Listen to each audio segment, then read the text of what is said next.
Welcome back. Today's video will be a little different. I'm thrilled to introduce my first guest, and we'll be discussing the book, The Coddling of the American Mind, How Good Intentions and Bad Ideas Are Setting Up a Generation for Failure.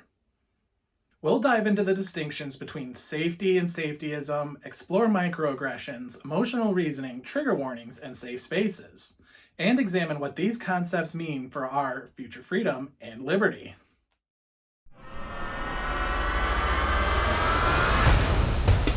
Free at last! Free at last! Thank God Almighty! We are free at last! Ask not what your country can do for you. Ask what you can do for your country. You're not hurting anybody with force, fraud, coercion, theft, or violence. Your life is your life, your body is your body, your business is your business, and your property is your property. It's not mine, and it sure as hell is not the federal government's.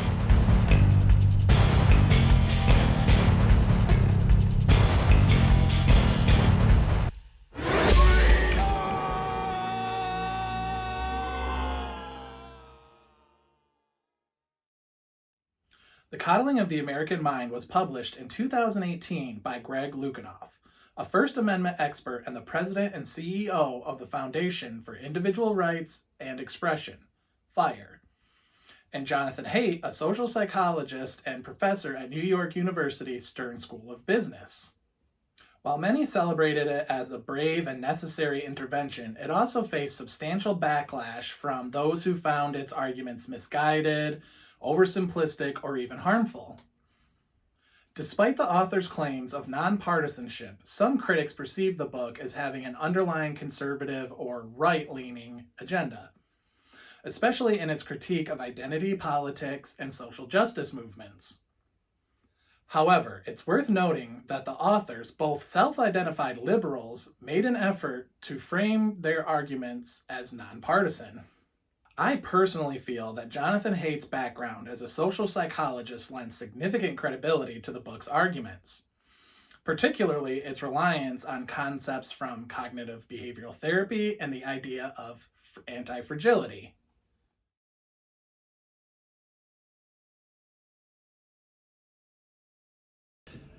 And now I'd like to welcome my first guest, my wonderful wife, Jess.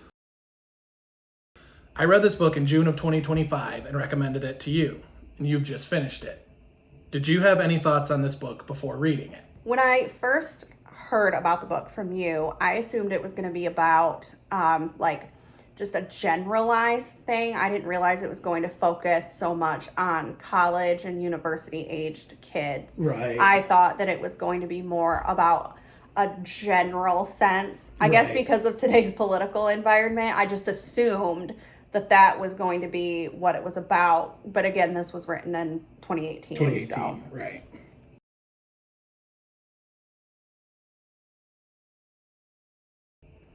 The book starts off by talking about the three great untruths. What are the three great untruths, and how do these untruths contribute to the coddling phenomenon?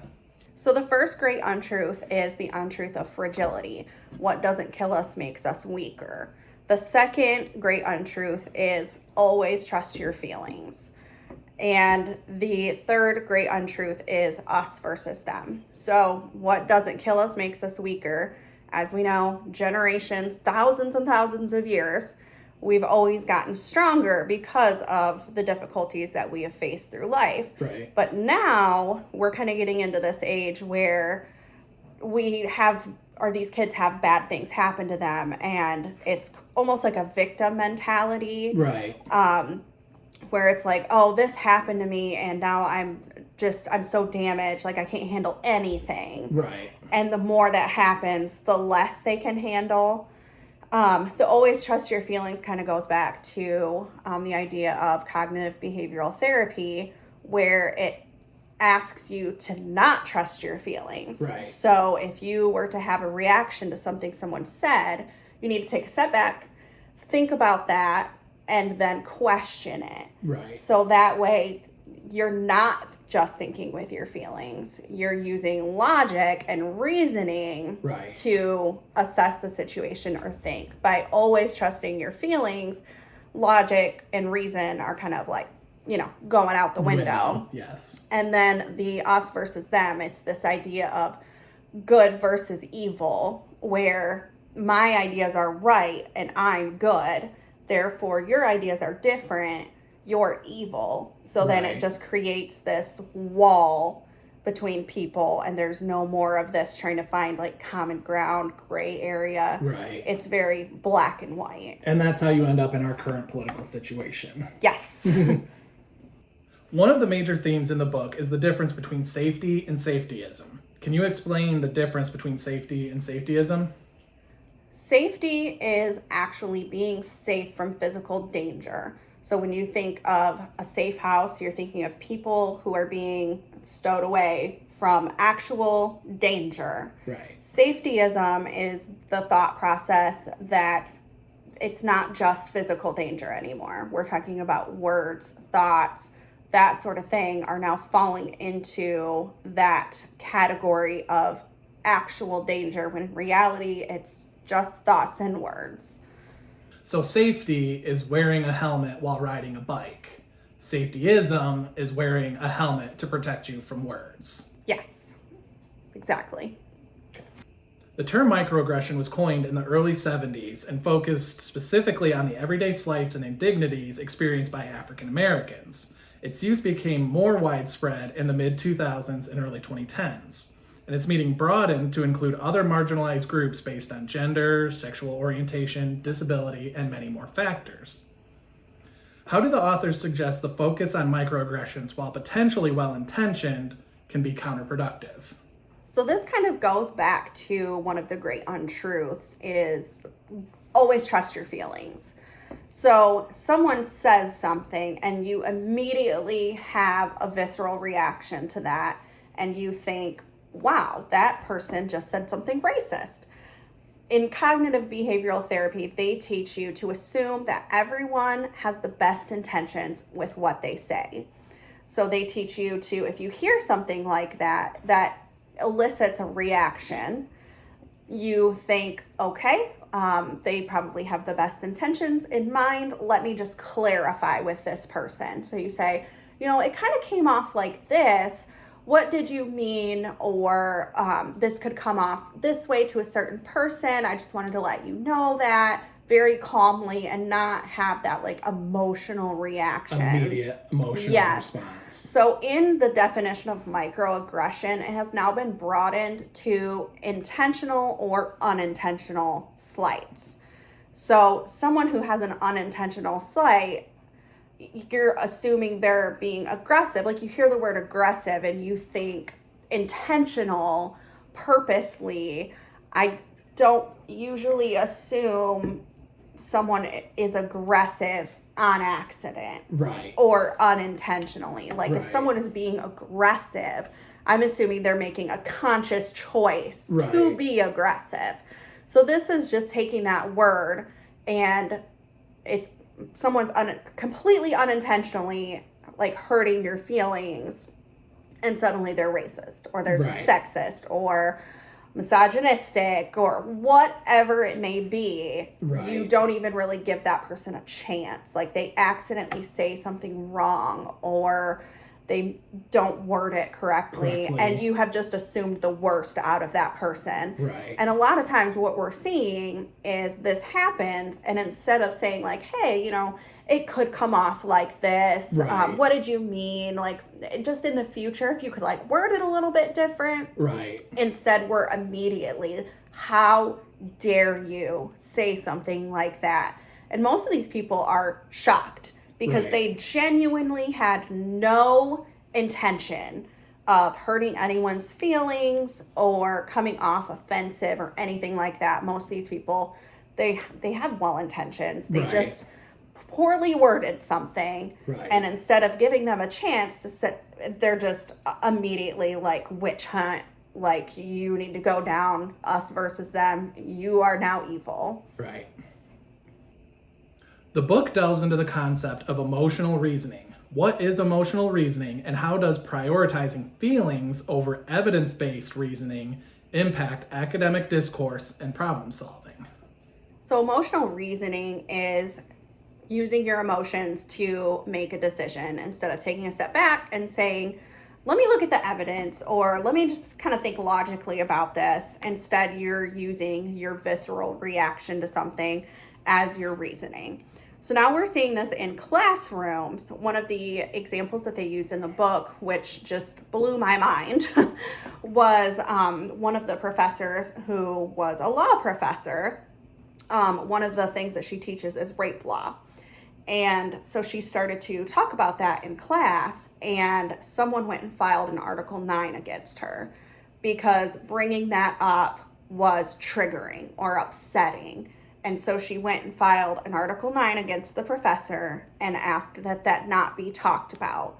How is a law professor supposed to teach these college-age, university-age kids about how to be good lawyers and defend women who've had something horrible happen to them if they can't talk about it? Right. Obviously, that's not supposed to make you comfortable. Yeah, it's an uncomfortable subject and should be. Yeah, like that is not something that is supposed to make you happy. It's supposed to make you uncomfortable. Right. But it should. Like, right. It's just crazy to me that now we're in this age of never feel uncomfortable. Right, and I think that goes back to the whole safetyism thing. Yes. That I should never feel uncomfortable in any way, ever. Yeah, exactly. And there was a quote in the book that I really liked, and it was something along the lines of, education isn't supposed to make you comfortable, it's supposed to make you think. Mm-hmm. And that is exactly how it's supposed to be. Right. This topic is not supposed to make you comfortable. It's supposed to teach you the ins and outs of these laws, so that you can, in turn, defend these people who've had something awful happen to them. Right. And you can do it in a way that you can get them justice. Right. And to not be able to talk about that in the classroom is... Yeah, it's a big disservice. It is, very much so.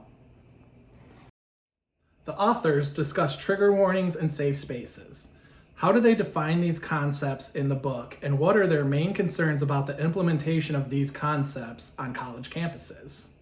So trigger warnings is anything that makes you uncomfortable should have something on it that says, hey, this may or may not make you uncomfortable. Right. So an example from the book is that in a history course, they're going through it, and one of the students goes and complains that this history class, this history textbook, should have a trigger warning on it because this made them uncomfortable. They were learning about something in the past that made them feel uncomfortable. So they went and talked to the dean about getting a trigger warning put on a history book. Right. Which is just insane. Goes back to education is not supposed to make you comfortable, it's supposed to make you think.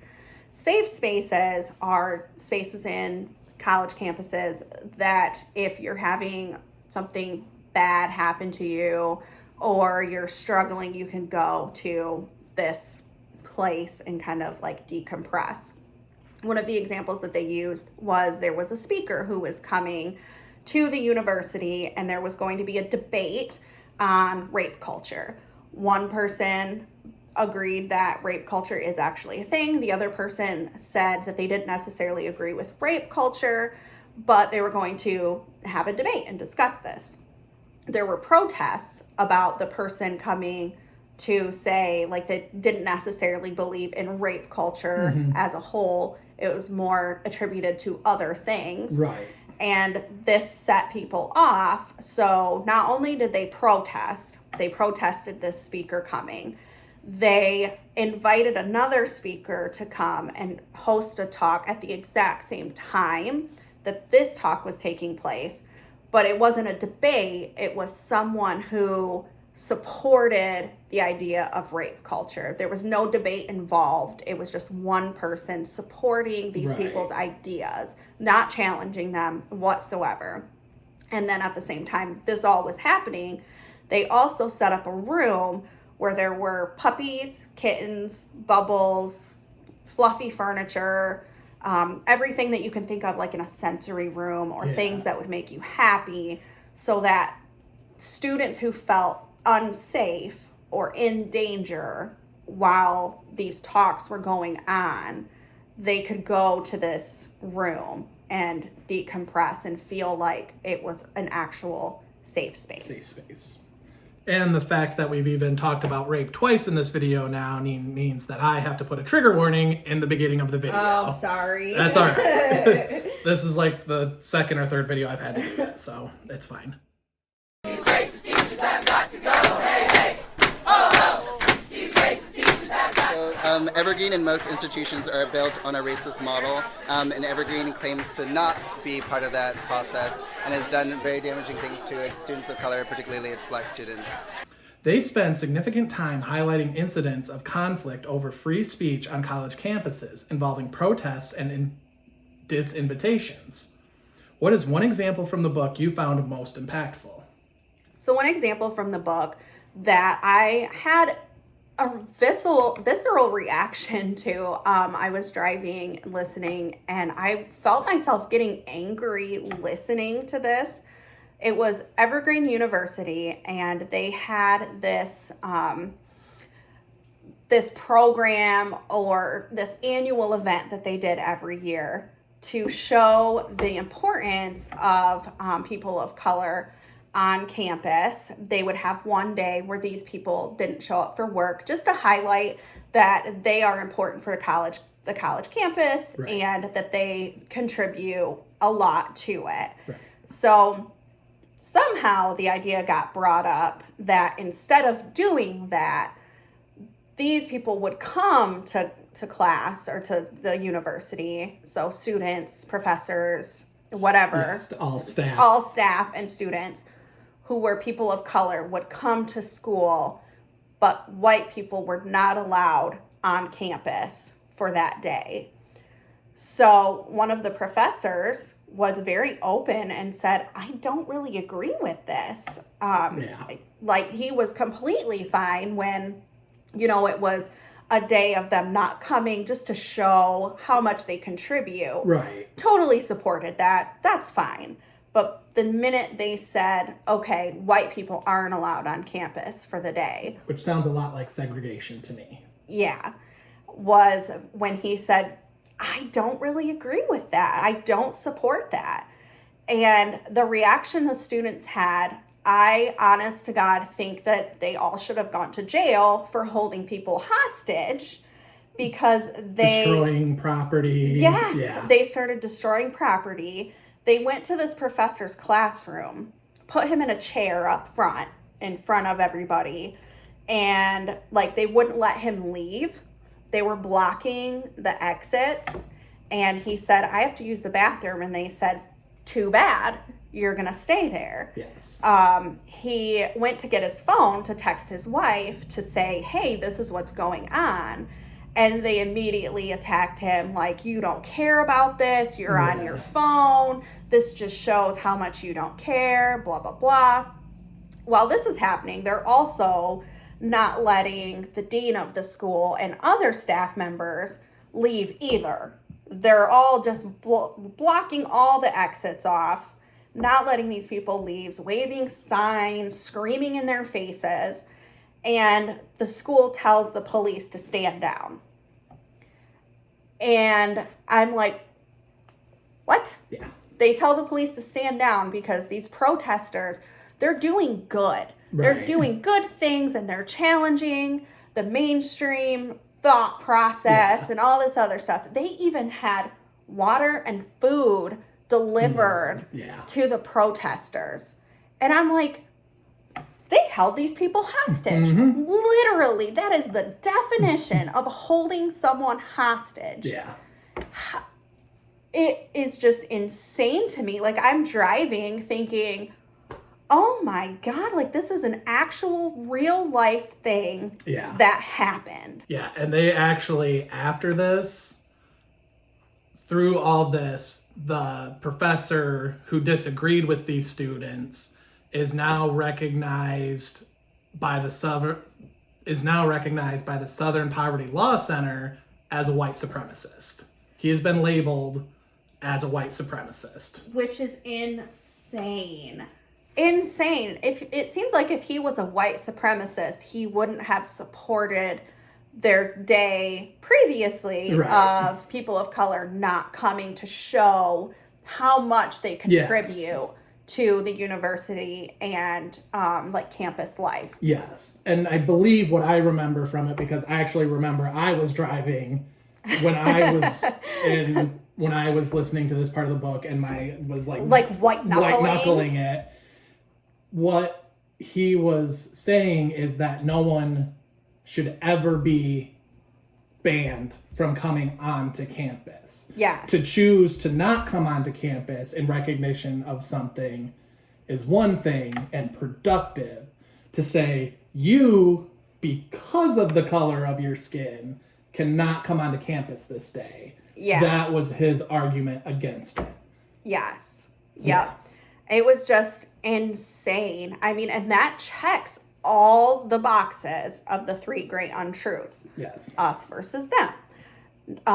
Fragility. Yes. And always trusting your emotions over everything else. Like, that checks all 3 boxes. All 3 boxes, yes. It was just, I can't believe that is something that actually happened. Yes. And that the kids who were involved in that never had any repercussions for their actions. Yes. What kind of adults are we letting loose into the world? They got away with holding people hostage because they threw a fit. Yes. And I will do another full-length video sometime in the future of my thoughts on what these actions and what these people have been allowed to get away with will affect our future as a country. They propose several reforms for parents, universities, and society. Which of their proposed solutions do you find most promising? One of the proposed solutions that I really liked was taking a gap year between high school and college. And during this gap year, doing some sort of community type service.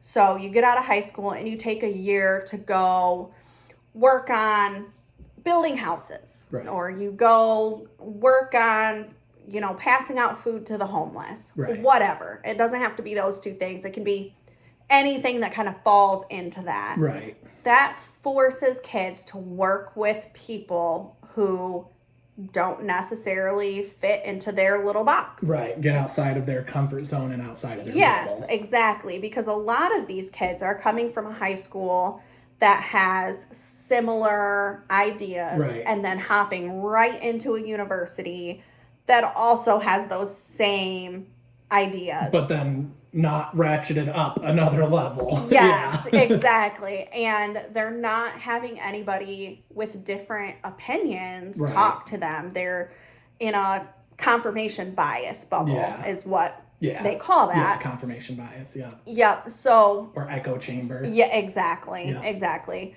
So instead of going into a space where they're not going to have any of their ideas challenged, they're being forced to work with people who come from different areas of the country, different religion, different belief systems, different socioeconomic. Exactly. Different political ideas.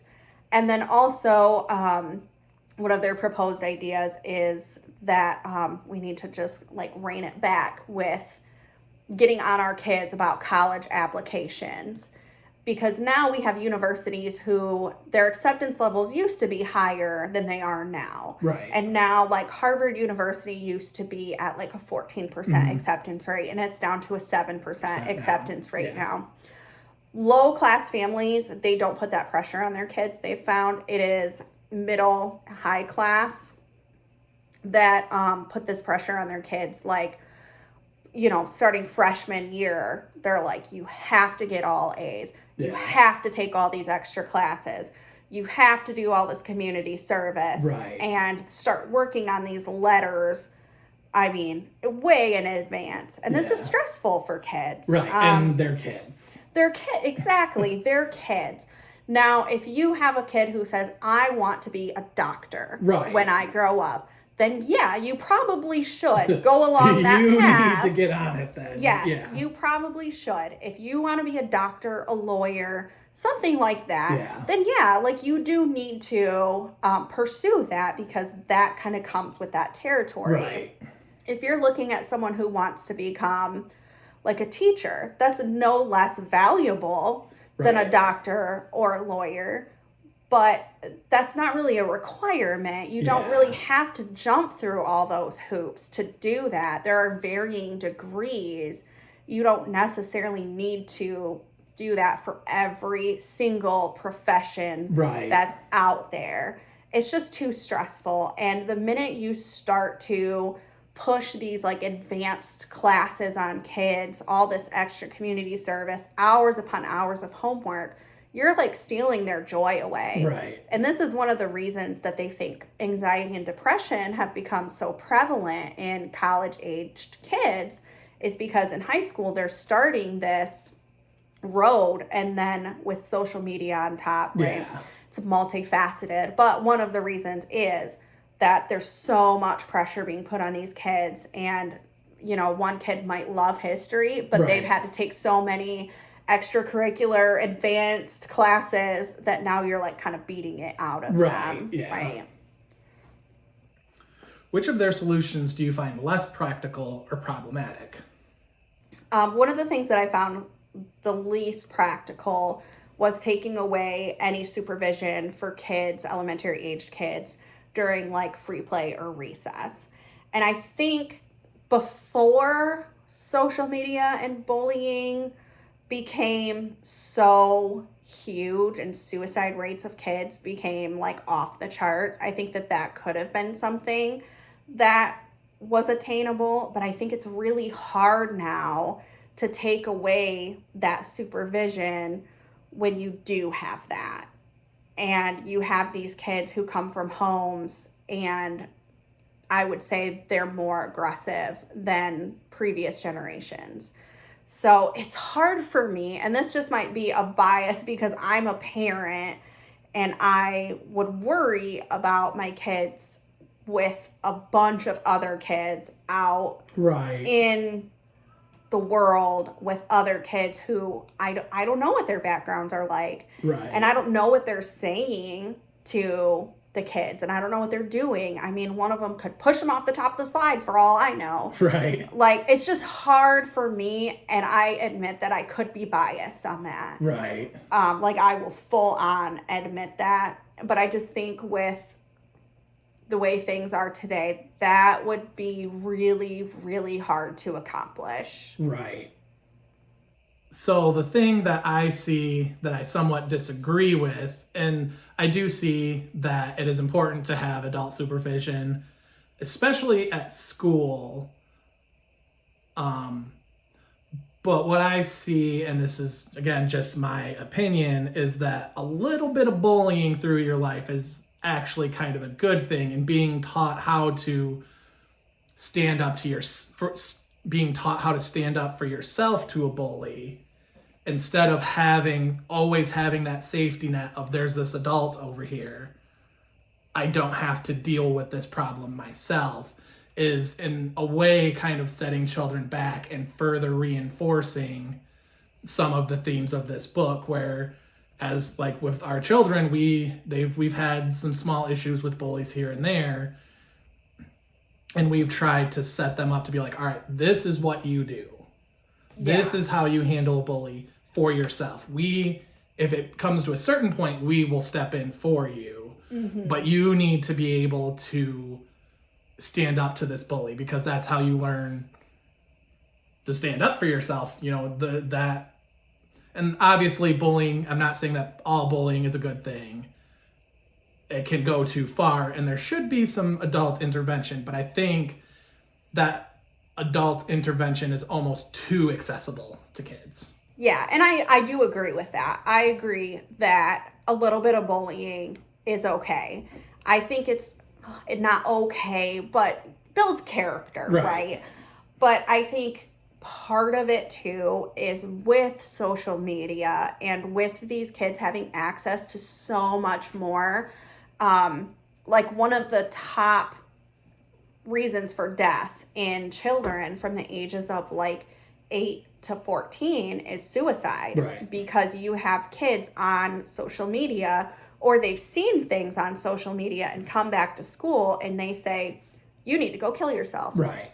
Or you're useless, go kill yourself. And these people, like these kids are doing that. And I think that that's the extreme. Right, that is the extreme. And also that's a fault on those kids' parents in general. Absolutely. For allowing them at a young age to be on social media or to have access to that sort of stuff. Yes. Absolutely. I agree completely. Because I think, letting your kids watch YouTube, like YouTube Kids, or like some Netflix shows and whatever, that's one thing. Right. But to allow these kids to unfettered have access to TikTok, everything. Snapchat, Facebook, Twitter, they shouldn't. Yeah. They shouldn't, because the truth is they're going to see and hear things that they shouldn't. They shouldn't hear, correct, yes. And this goes back to social media and stuff like that causing high levels of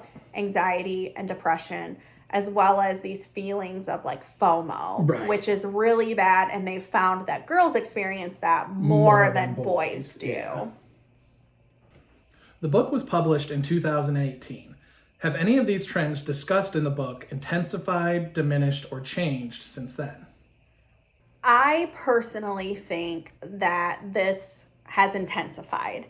So I think that they, like you said, they wrote this book in 2018. Right. I think a lot of these kids have now graduated and they're now out in the real world. And I think we're seeing that a lot. Like a lot of the protests, like tearing towns apart over stuff, burning things. I think that is a direct result of this. Yeah. What they talk about in this book is directly tied to that. Because I think they're getting out in the real world, and now they've been, coddled through elementary, middle school, high school, all the way into university. They've never had their ideas challenged. They're in confirmation bias, like all that stuff. And now they're in the real world. They're exposed to people of all different races, political ideologies, religion, all walks of life. Right. And I think that having their ideas challenged, they kind of go back to what they learned to do in college and university, and they never got told that they couldn't do it or that it was wrong. Or that they shouldn't, or there's better, more productive ways to get the things that you want or to make the changes that you want. Yes. And I'm not saying that people shouldn't protest. Right. That's not what I'm saying. Yes. Because everybody has a constitutional right to protest. Right. And I'm not saying that people shouldn't, because I do think that there are certain instances where protesting can be helpful. Right. And that is, and what is I discussed earlier in the intro, is that everyone has their First Amendment right. But in a sense, what I see it as is they are using their First Amendment to try to silence others from free speech. Yes, I agree with that completely. And I also think that when they're protesting and they start demolishing everything, I mean, let's be real. Is Walmart suffering when they're in a big city and they start looting Walmart, breaking windows, stealing things? Right. Is Walmart suffering? Nope. Walmart don't care. That's like a drop in the ocean for them. But that small business owner on that same street that worked his whole life to get this business, and he's finally starting to make, a good income. He's helped the community, just helps with the youth, all sorts of stuff. Because this has happened. We've heard these stories of people who are pillars in their community, who have helped their community and helped the people who are destroying their business and property, and has gone out of their way to help these people. Their stuff's being torn apart and burned. I mean, come on now. That is not the way to get us to see your side. Right. It's not. it's the same as someone who is religious trying to shove their religion right down your throat. It is no different. Right. Because it pushes people away from your way of thinking. Right. Instead of saying, like, hey, this is why I feel the way that I do. Let's talk about it. They just destroy everything. Right. One of my favorite examples, and I was really happy that they brought it up in the book because I've watched the video and I loved it. It was a MAGA rally and a Black Lives Matter rally, like across the street from each other. Yeah. And so tensions started to get high between these two groups because obviously they're on very different opposite ends. Yes, very, very opposite ends. So the leader of the MAGA rally had the leader of the BLM rally come over and he said, you have 2 minutes to get up on stage and tell these people about your side. Yeah. And just speak your mind and tell them why you're doing what you're doing. Right. And so he got up there and it kind of started off a little rocky. Yeah. The people were like, you know, Yeah. But then he started with someone yelled, all lives matter. And he said, you're right. Yeah. All lives do matter. He's like, but in these certain situations, we are talking about Black lives not being as important as white lives in these situations. Right. He's like, all lives do matter. This is America, and I believe in free speech and, you know, all this other stuff. And they found that that was the common ground. Right. And by the end of it, like, the two rallies became one. Yeah, I think they said that the BLM guy's kid took a picture with the leader of the MAGA or the other way around, like something. I think, it was like the two leaders and the BLM's baby, like the guy was holding his baby or something like that. Yeah. And like everybody came together, they were shaking hands, like they were having like, you know, good discourse between the two of them because truly at the end of the day, you can find common ground with people. Right. I mean, you can talk to just about anybody, and when you state your case and you're passionate about it, respectfully passionate, I feel like you can reach people who don't agree with you. Right.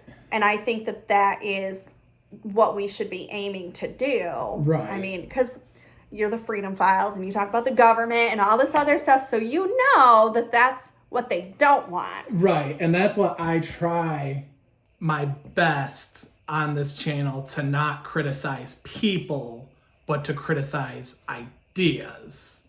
I know that that now has become criticizing people in based on what we're talking about today and in this book. Any attack, even if it's on an idea or an ideal, is somehow also an attack on you personally. Like, you know, you can tell me that libertarianism is BS, and I'm gonna say, okay, well, I think you're wrong, but I'm not. You're not personally attacking me. Right. You call me a garbage father, then you're personally attacking me. Right. And that's something that I really try to do on this channel, is to not criticize people or individuals. I try to criticize the government as a whole or ideas that I find harmful. Well, and I think that the difference between that is that you are a father. Right. You're libertarian, but that doesn't define who you are as a person.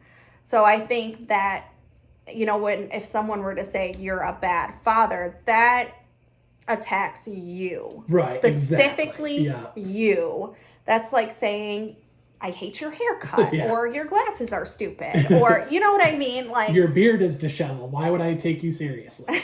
Real comment. Right? So, like, that's different right. than saying, like, I don't agree with libertarianism, Right. or I don't agree with this politician, or Right. I think that this idea is not one that I think is a good idea, Yeah. but okay. Right. And now that is like an attack on Right. people, and it's like, oh my God. Mm-hmm. Because I think part of it is people don't know who they are.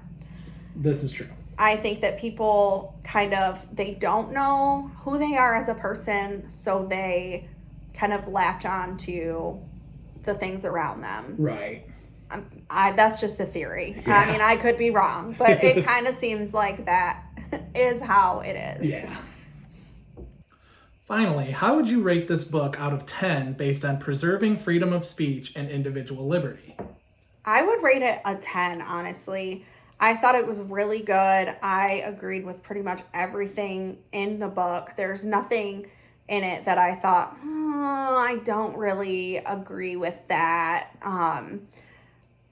I thought it was really good, and I like that they are self-proclaimed liberals, Right. but in the old sense. Right. You know what I mean? Not like the new modern sense, the yeah. modern sense. They're in the older sense, Yeah. liberals, but they're not clouded by that. Like Yeah. now people are clouded by their political ideology. And they're not. And they look at it from a purely scientific point of view. Right. And they are all about free speech, equal rights, all of that stuff. Right. And I like that in the book they say that. They say we are for equal rights, and we want everybody to have like the American dream. Right. And we want everybody to be treated equally and fairly. Right. And we don't want one, race or group to be kind of hated on Right. over another. But they still are like, Mm-hmm. individual freedom, Yeah. freedom of speech, all of that stuff is important. Yeah. And to take that away is unconstitutional. Right. And, in the intro, I mentioned that a lot of critics said that they were right-leaning, but I felt that they went after the right, and especially Trump, in the book just as much as they went against anybody on the left. 100%. Because they did. They talked about how there was a protest where a white supremacist group, they killed Right. a lady from, I don't know if it was BLM or, I think it was BLM, but I can't be 100% sure on that. But they killed this lady. They ran her over yeah. with a car. And instead of, all these politicians and whatever, they came forward and said, this is horrible. They condemned. This should never happen. This is awful, vile behavior. Yeah. As they should. As they should, because it is. It is. And they said Trump is so quick to, say that protesters on the left are awful people. Yeah, a threat to democracy. A threat to democracy, and go after them so hard. But then this happens, and he says, there's good people on both sides. There's good people on both sides. And I'm like, what? What? Yeah. And they said that. They went after him about that, which they should, because that's ridiculous. You can't say there's good people on both sides. Yeah. They literally are white supremacists, and they killed someone in cold blood. Yeah. They didn't even know her. Insane to me. Yeah. So, yeah, I think that people are having their ideas challenged, so therefore they have to be on the them part. Us versus them. They don't agree with them, so they're on the other side, the evil side. Yeah. So I think that that's where that comes from. But Yeah. All right. Well, thank you for coming on today, and I'm hoping we can do this again with why bad therapy, why the kids aren't growing up, and that one will also probably be in this same format. And that book focuses more on early childhood development, where this focuses more on high school or pre-college age to just exiting college. So thank you for coming on. Yep. Thanks for watching, and I want to give a huge shout out to Jess for coming on and discussing the coddling of the American mind with me. If you enjoyed this discussion and would like us to talk about the book Bad Therapy, Why the Kids Aren't Growing Up by investigative journalist Abigail Schreier, let me know in the comments. If you enjoyed this episode, please like, share, and subscribe. Be sure to hit that notification bell so you can stay up to date on what we're doing with the channel.